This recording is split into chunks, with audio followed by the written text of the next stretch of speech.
Are you looking to buy the DJI Mic 3 and you wonder if you can also use this microphone for field recording? Well, then this is the right video for you, because today I will compare the DJI Mic 3 with the Zoom H1essential, a true stereo field recorder.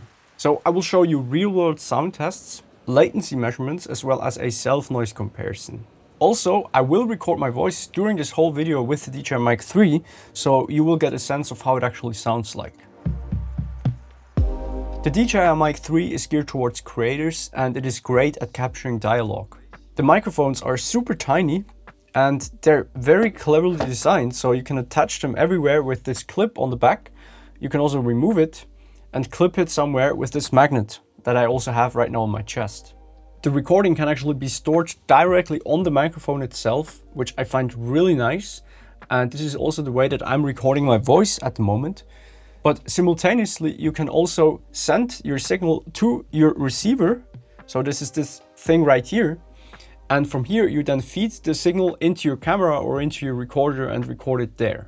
The Zoom H1essential, on the other hand, is a field recorder that is built to record stereo ambiences. Now, I did buy both of these microphones myself, and I was really curious about how the DJI Mic 3 will actually perform compared to all the other setups that I've used before. After a lot of testing, I can safely say that the DJI Mic 3 is a very good microphone that is perfect for capturing dialogue. The audio quality is actually really great, and I really like how they engineered the whole system. But still, if you want a true stereo ambience and a better field recording experience, a handheld recorder is probably still a better solution for you. Now, let me explain you why, so you can decide which system is actually better for you. So if you want to record ambient sounds like birds, rain, or traffic, stereo is often the preferred technique. The reason for that is that we ourselves have two ears, and to mimic our own setup, we also need two microphones.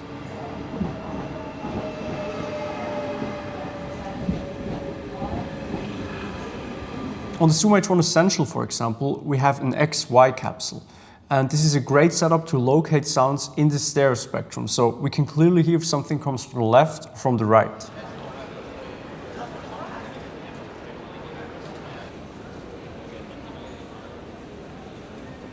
Now, if you want to record stereo with the DJI Mic 3, you first have to place them spaced apart from each other. So this setup is called AB stereo, or spaced pair. And I already made a full video covering different stereo techniques, and if you want to check that out, click this link right here. This right here in between is the Rode stereo bar, and I modified it slightly with these screws because the stereo bar itself is actually not magnetic. On the receiver itself, you can actually switch your sound to stereo, and if you feed the signal now into a camera or into a recorder, you have now one microphone on the left channel and one microphone on the right channel. The downside of this setup is that you now also need another device to record on because the receiver itself doesn't have any memory. And the other way is to record directly onto the microphones. If you want to get the recordings from your microphone to your computer, you first have to place the microphone in this box right here. Then you have to attach a USB-C cable to this box and connect it to your computer. And then the two microphones will appear as two separate devices on your computer. If we now have these two separate recordings, we need to align them. And this can actually be quite tricky. When a sound comes from the left, it will naturally hit the left microphone first, and so it will appear slightly earlier on the left channel. That means that we don't really have a perfect reference point to align these two recordings. Technically, you can also use timecode to sync the two microphones, which allows you much more accurately to align these two recordings in post. Now, even timecode is not 100% accurate in this case right here, because both of these devices run on their own clock and they will slightly drift apart from each other after a long period of time.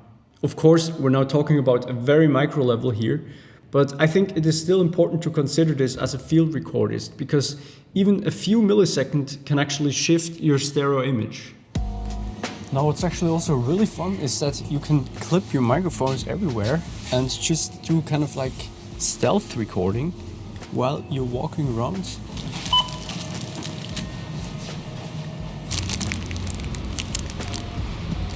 All right, back to the studio.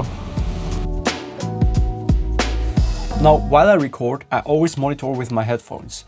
This helps me to hear exactly what I'm recording, and it's also just a very fun thing to do because you can hear your surroundings amplified.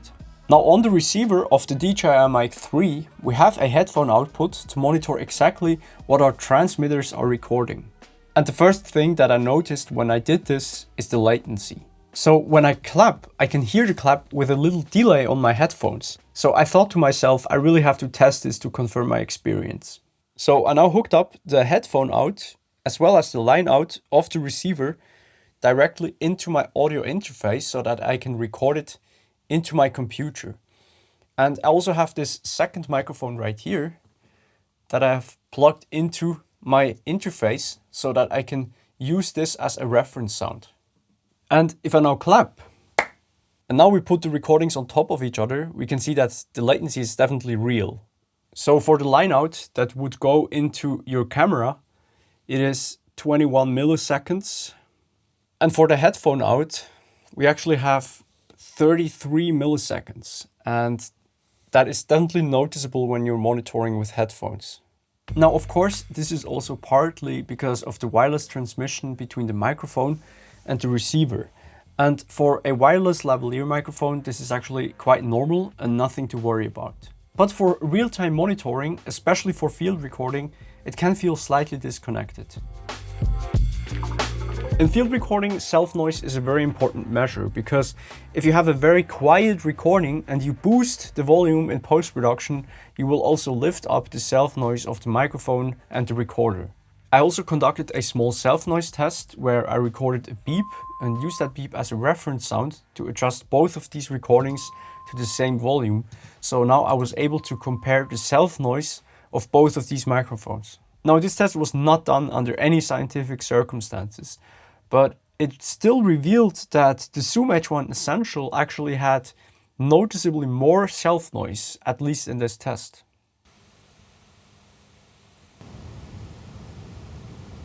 However, the stereo image and the whole workflow that you get from a handheld recorder still make it a better tool for ambience recordings in my opinion. The Zoom H1essential is one of the most affordable handheld recorders, and if you will upgrade to a slightly more advanced version such as the Zoom H5 Studio, you will also have significantly less self-noise. I also want to mention that for this test I used the internal recording of the DJI Mic 3. If you're capturing audio to your camera by using the receiver, this will also add more self-noise to the whole chain. Now to form a conclusion. The DJI Mic 3 is pretty amazing, and for the right purpose this is a great tool. If you're planning to mostly record your own voice for a video, then I would choose this option. But if you're more interested in recording sounds for sound design purposes or nature sounds, a handheld recorder still wins in my opinion. You have stereo straight out of the box, and the monitoring with your headphones works seamlessly. Now, if you're planning to get one of these microphones for yourself, I've linked both setups in the description, including all the accessories that I've used or mentioned in this video. So make sure to check it out. Now, if you found this video helpful, make sure to subscribe to my channel for more videos like this one in the future. Happy recording. Thanks for watching.